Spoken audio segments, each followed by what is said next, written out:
Je suis désolé, nous venons sur la première partie que nous venons joindre à cette seconde partie. Nous parlons aujourd'hui du dialogue national. Et nous avons dit ceci.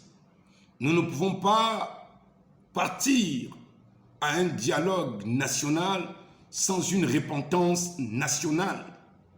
Sans une repentance nationale, une prière nationale. Et si nous voulons faire réussir cette transition avec la bénédiction de l'Éternel Dieu Tout-Puissant, nous sommes alors condamnés à faire comme Félix Tshisekedi l'a fait dans son pays quand il a pris les rênes du pouvoir. Il a confessé les alliances auxquelles ou par lesquelles sa nation avait appartenu au monde des ténèbres. Lui, en tant que président, il n'a pas envoyé une délégation. Il n'a pas eu honte. Il ne s'est pas gêné, ça ne l'a rien enlevé. Ça ne l'a pas diminué, ça l'a plutôt élevé. D'accord? Et c'est ce que nous avons dit dans cette première partie. Nous avons été interrompus par un appel. Et nous sommes dans la seconde partie. Pour que nous puissions réussir dans ce dialogue national, il nous faudra une repentance nationale en vue d'une prière nationale. Et nous réitérons ceci. Si nous voulons réellement que la main de l'Éternel qui a commencé le 30 août, ce qui s'est fait le 30 août, et si nous soutenons et nous tenons Mordicus à dire que c'est réellement le Seigneur Jésus-Christ qui est intervenu, alors confions-nous à ce qu'il a dit dans les Saintes Écritures. Et vivons exactement par le modèle des Saintes Écritures. N'y ajoutons rien, ne retranchons rien, mais soumettons-nous à la même puissance de l'Éternel qui saurait élever notre nation à une hauteur qu'aucune nation ne pourra douter que la main de l'Éternel est avec nous. Et dans cette première partie où nous avons été interrompus, j'ai dit, je me suis adressé au président de la transition. J'ai dit, depuis que les nations sont nations, en aucun instant, en aucun moment, en aucune période, lorsque les militaires ont repris le pouvoir entre les mains des personnes qui le détenaient pendant longtemps, avant le dialogue, n'ont organisé un réveil national, une repentance nationale en vue d'une prière nationale. Et nous avons besoin de ces trois éléments avant que l'Éternel n'ouvre les cœurs des Gabonais et que ce dialogue national enfante un Gabon nouveau, un pays nouveau, dans la réussite, dans la prospérité, à tous égards. C'est de là où j'ai dit dans cette première partie, alors je m'adresse au Père de la nation. Vous savez, quand un père a un enfant et ce père ignore certaines choses, l'un des fils éveillé et éclairé peut se rapprocher de son père et dire à son père et à ses frères et à ses sœurs, voici ce que nous pouvons faire, papa, pour mieux gagner de quoi manger à la maison. Voici ce que nous pouvons faire pour mieux faire grandir les petits frères et les mamans. Voici, papa, ce que nous pouvons faire. Cela n'enlève pas le papa, le droit d'être papa, l'autorité de papa ne quitte pas. Mais le devoir revient au fils légitime. Et fils légitime veut dire ici fils gabonais pur sang de père et de mère, responsable et capable de transmettre la pensée divine éternelle des desseins de Dieu pour cette nation gabonaise. Un esprit qui n'est pas plongé dans la corruption et la fourberie, dans la tromperie.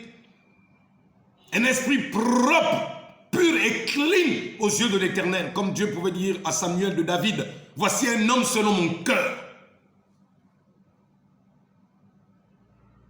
Donc, monsieur le président Brice Clotaire Oligui, c'est à vous que cette vidéo s'adresse.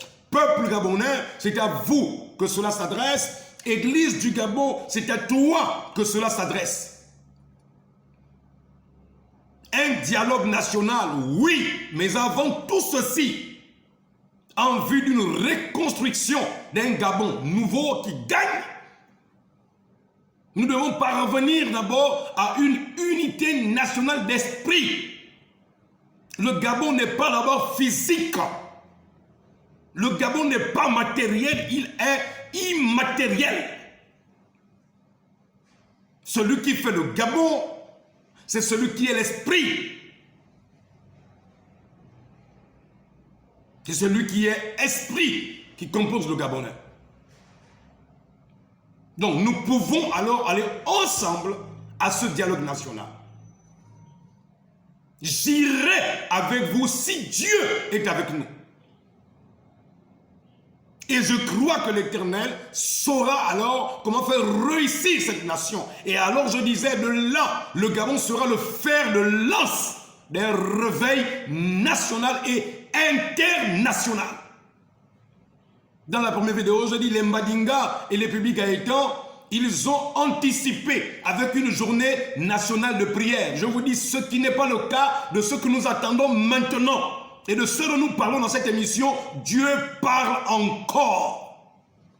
Ici, il est question d'abord d'une repentance nationale. Un réveil national pour une prière nationale.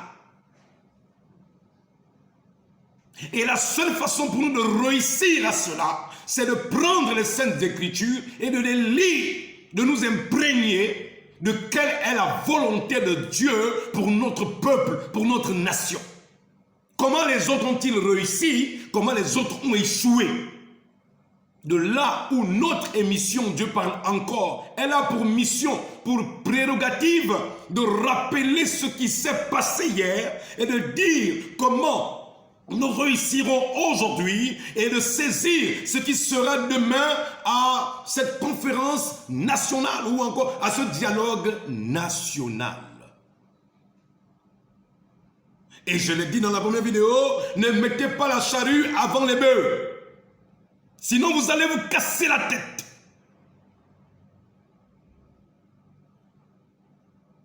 Et nous l'avons dit dans cette première vidéo que lorsque nous parlons de repentance nationale, il faudra alors maintenant ramener la révélation de l'hymne national. Il faudra l'enseigner, l'inculquer. Car ça fait bientôt 2 mois, les Gabonaises et les Gabonais sont en train d'épouser cette pensée. Cette pensée s'épouse à eux, ils épousent la pensée. Leur matrice est en train de s'ouvrir. Et elle se ferme à tout ce qui est contraire aux idéaux que Dieu nous a envoyés dans l'hymne national. Une repentance nationale pour un réveil national, une prière nationale. Ceci, c'est pour le Gabon qui gagne, Monsieur le Président, membre du CETRI.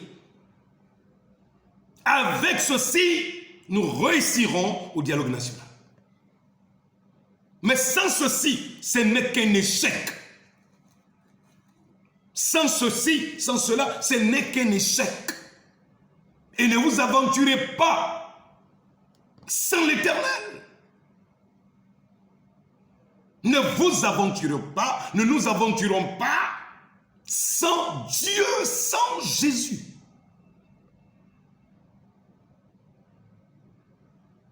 Quelle joie ce sera d'apprendre quand les autres nations apprendront que voici ce que le Gabon a fait.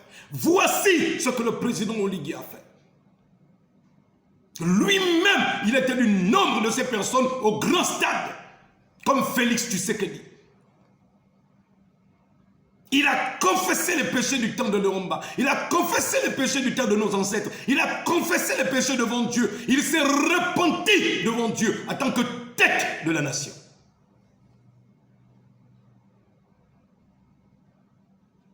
Il a confessé publiquement, ouvertement devant Dieu. Les alliances par lesquelles Omar Bongo a fait rentrer plusieurs sectes au Gabon. C'est de votre devoir, Monsieur le Président Oligui. Cher Père, c'est ton devoir. Si tu veux gagner avec moi, si tu veux qu'on gagne ensemble, et avec l'ensemble des Gabonais, voici ce que Dieu est en train de te dire maintenant. Le dialogue national, Dieu te dit oui. Mais ne mettez pas la charrue avant les bœufs. Ne mettez pas la charrue avant les bœufs. Confessez les péchés, les alliances du président Ali Bongo. Confessez le sang versé sur le territoire gabonais, sur le territoire national.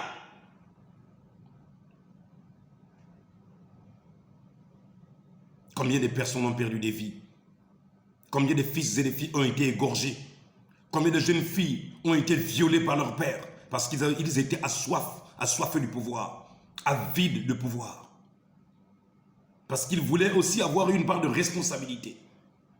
Combien de villages ont été ensorcelés?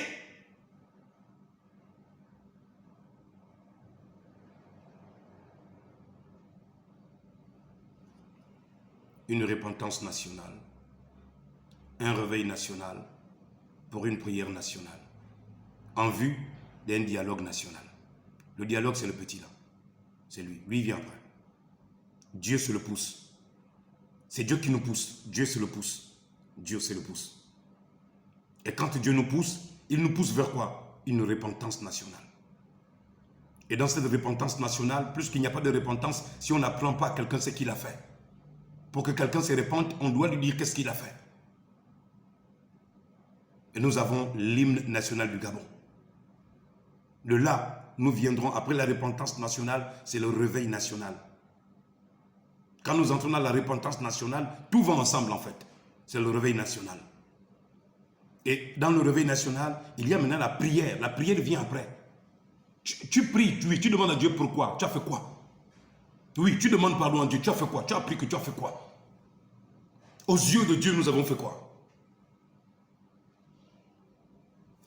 Les trois vont ensemble. C'est le pouce, Dieu qui nous pousse. Vous comprenez? C'est Dieu qui nous pousse. Il nous pousse vers quoi? Le réveil national. Lorsque ce réveil national arrive, nous arrivons maintenant là. Nous avons dit quoi? C'est Dieu qui nous pousse vers le réveil national. Il faut un réveil. Lorsque le réveil vient, alors là maintenant nous pouvons arriver à la repentance nationale. Parce que le réveil va nous enseigner. Il va nous dire qu'est-ce qu'il faut faire pour nous repentir. Et là, lorsque nous allons nous repentir après, nous commencerons maintenant à prier. Et lorsque nous commencerons à prier, Monsieur le Président, les chaînes vont tomber toutes seules. Les chaînes qui retiennent le Gabon vont tomber toutes seules. Ce jour-là, à ce stade-là, je dis à ce stade-là, je ne sais pas quel est le stade que nous allons louer. Je ne sais pas quel est le stade que vous allez mettre à la disposition de Dieu, Monsieur le Président. Si le Gabon réussit, je serai dans ce Gabon. Mais s'il échoue, je ne serai pas dedans. Si le dialogue national réussit, je serai dans ce dialogue national. Mais s'il échoue, je ne serai pas dedans. Et quand je parle de dialogue, je ne parle pas de la politique. Hein. Mes missions régaliennes, c'est celle que je suis en train de vous décrire là. Une repentance nationale. Dieu nous pousse à une repentance nationale. Repentance nationale, là. Hein? Réveil national, repentance nationale, prière nationale. Réveil national pour nous enseigner, repentance nationale pour confesser ce qu'on a entendu, ce qu'on a fait de mal, pour venir là, à la prière nationale, demander pardon à Dieu. Quand tout ceci sera fait, alors venons maintenant à la moindre des choses là. Plus que l'Esprit sera déjà avec nous, Dieu sera avec nous déjà. Alors à ce moment-là, nous pourrions rentrer dans ce qu'on appelle le dialogue national. Faites l'inverse de ce que Dieu est en train de vous dire aujourd'hui là. Nous trouverons sur le chemin de Si je savais. Mais je n'ai pas été envoyé pour participer à l'échec du Gabon. J'ai été envoyé pour faire gagner le Gabon, pour faire réussir le Gabon. Maintenant, lisons la parole. J'ai dit maintenant, lisons la parole. Que Dieu vous bénisse. Qu'est-ce qui peut nous aider pour mieux comprendre la réussite du dialogue national, comme je le disais, qui va être le fer de lance d'un réveil qui va impacter les autres nations. Quand les autres nations apprendront cela, même les militaires qui prendront le pouvoir ailleurs, ils vont simplement faire du copier-coller. Ils diront, mais les autres ont réussi. Parce que lorsqu'ils ont récupéré le pouvoir, avant d'aller au dialogue national, ils ont d'abord confessé les péchés et Dieu est descendu. Et quand Dieu est descendu, alors le peuple s'est repenti. Et quand le peuple s'est repenti, alors le peuple a prié. Et quand le peuple a prié, Dieu a déversé ses bénédictions sur tout le pays. C'est-à-dire que même le chômage, Dieu pourra le faire disparaître au Gabon. Il y a des pays où il n'y a pas de chômeurs. Le Gabon a toutes les richesses. Mais qu'est-ce qui fait que le Gabonais n'arrive pas à avoir le travail malgré toutes les richesses? Ce sont les alliances qui sont rentrées au Gabon pour retenir le Gabonais maboule, mendiant, voleur. Est-ce que vous savez que les autorités sont coupables devant Dieu des enfants qui braquent et qui volent? Vous savez ça? La solution n'est pas seulement de les envoyer en prison.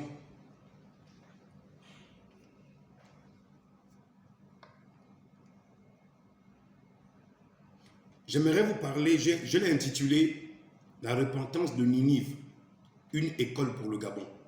La repentance de la ville de Ninive, une école pour le Gabon.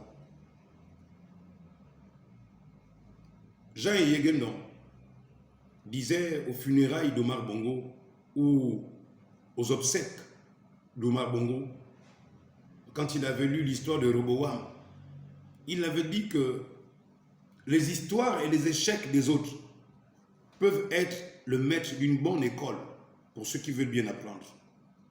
Quand vous voyez comment les autres ont eu des échecs parce qu'ils n'ont pas écouté Dieu, parce qu'ils se sont entêtés de faire selon leurs propres désirs, selon leurs propres convictions, ils ont choisi eux-mêmes les hommes qu'il faut. Dans ce Gabon, vous avez vu un jeune garçon, un pasteur qui vous enseigne l'hymne national et ces choses-là. Vous avez vu ça?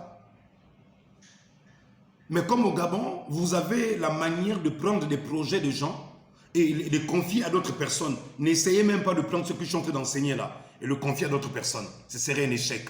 Ils n'ont pas l'esprit du réveil. Cet esprit ne sera pas avec eux. N'essayez même pas. Remettez à César ce qui est à César. Comme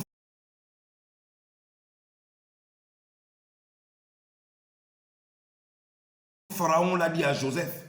Mais qui peut mieux faire ce que tu es en train de me révéler si ce n'est pas toi-même? Monsieur le Président, confiez la chose à Joseph. Ce réveil national, confiez-le lui. S'il échoue, mettez-le simplement en prison. Faites disparaître son nom de la face de la terre. Je vous donne même la permission de me tuer. Si ce réveil-là échoue, si après ce réveil, cette repentance nationale, après ces prières nationales-là, après ça, si le dialogue national est un échec, tuez-moi. Je ferai un mot, je ferai un moratoire où je vous donnerai la permission de me tuer.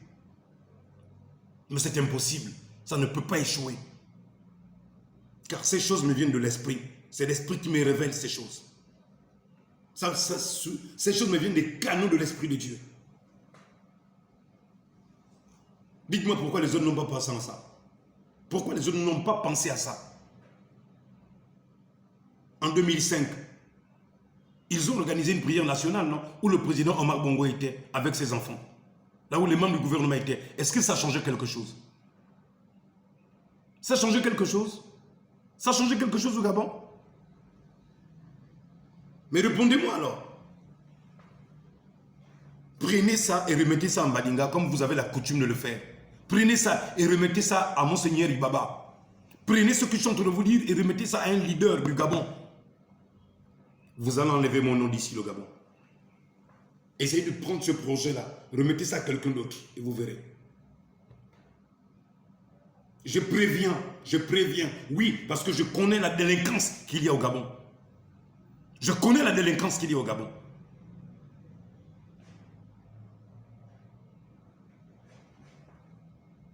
Tu amènes quelque chose, on te récupère ça et on confie ça à d'autres personnes. Et après, on fera croire que ce sont ces personnes-là qui ont eu l'idée.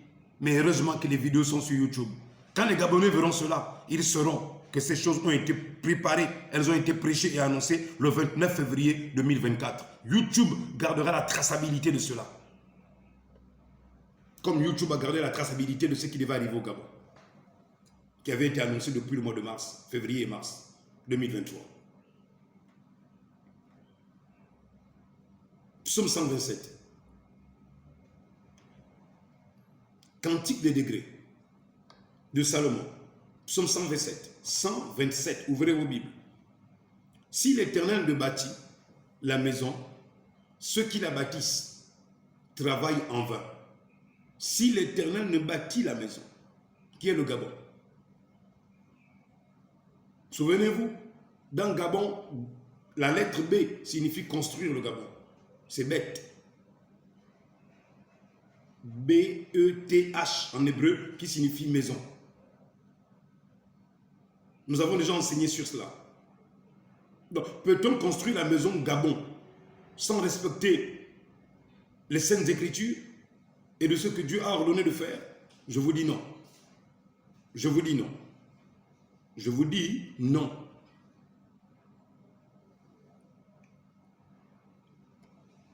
Si l'Éternel ne bâtit la maison, c'est-à-dire si nous n'associons pas Dieu dans ce dialogue national, si vous voulez construire la maison Gabon, ensemble bâtissons, afin qu'aux yeux du monde et des nations amies, le Gabon immortel reste digne d'envie. Oublions nos querelles.